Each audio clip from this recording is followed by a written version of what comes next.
I'm a bit of a GMC addict and I like patina trucks, so this has been on Marketplace for the last 6 months. I work out of the area. I was watching it the whole time I was at work, debating going to look at it.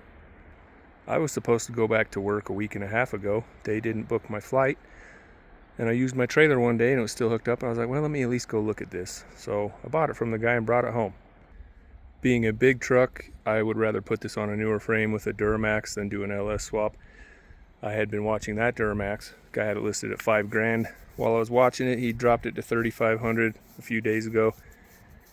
I didn't have a reason to buy it until I bought this. And then my flight got canceled Saturday to go to work, so I had time to go get it. I went and got that yesterday. Gave him $3,500. It's an LB7 with 300,000 miles on it, but he showed me receipts for new injectors and a new transfer case. It's got some aftermarket stuff. It's got merchant engine mounts, kryptonite, upper control arms and tie rods, a fast lift pump, an airbag kit with the pump and controller on it. So I think that was a pretty good deal for an engine donor.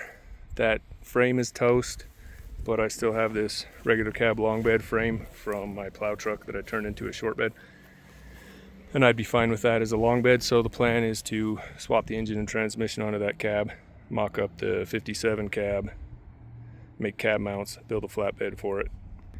For the sake of time, because I have so many projects, I'm not going to build a standalone harness. I will use as much as I can just stock truck stuff on that 57. If you've seen my Jimmy video, I'm completely redoing the wiring and eliminating and tucking and relocating some stuff to clean up the engine on that. I don't want to do that on this. So I'll use the stock harnesses, a truck fuse block, wire up the few wires I need to make it run, mount a hydro boost, make a steering shaft, figure out how to get a radiator and intercooler in there.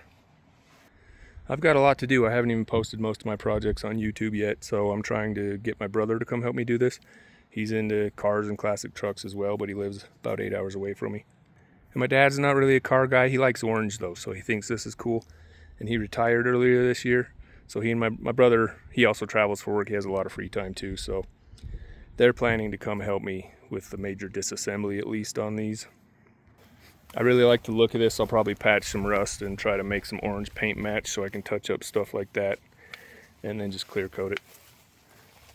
I also bought this a few months ago because I've always wanted to make a car hauler out of these. I want a GMC of every body style. You can see my 54 and my 55 there.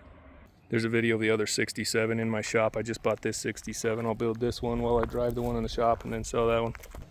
That's my LS swapped 83 GMC. And I've always got a bunch of trucks this body style. This is all-wheel drive and turbo. It's got a 6-liter in it. The white LBZ is my main tow truck. But I was lacking a mid-60s truck. I prefer the 64 to 66 cab. I do want a big back window, but it's easy enough to put one in that. And where I've got so many pickups, I figured I'd get a big truck and make a car hauler. I've got a wrecked LBZ donor over there, but here's a crew cab Duramax frame. I'm thinking I can use the front portion of this, lengthen the rear rails, find a dually axle to put under it. I'll try to get that thing as low as I can on dually wheels, and I'll build some kind of flatbed. I'd kind of like it to be on hydraulics to tilt at least and have some ramps to slide out. Anyway, I got a lot to do. That's only the trucks, not the cars. But those are the plans for this. When my brother and dad come down to help me, it's going to be a few months because I got to go to work. I'll post some videos of us tearing these apart.